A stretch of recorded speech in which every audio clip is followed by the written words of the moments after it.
ஆமா, எந்த ஊரு? கல்பாக்கம். கல்பாக்கம் அனல் மின் நிலையம்.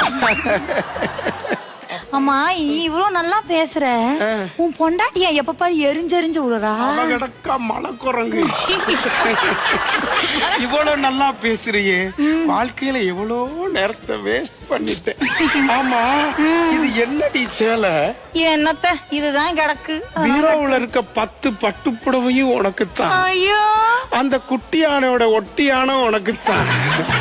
எனக்கு பத்துமா? பத்தலை நாள் 2ஆம் மடிச்சு போட்டுக்க.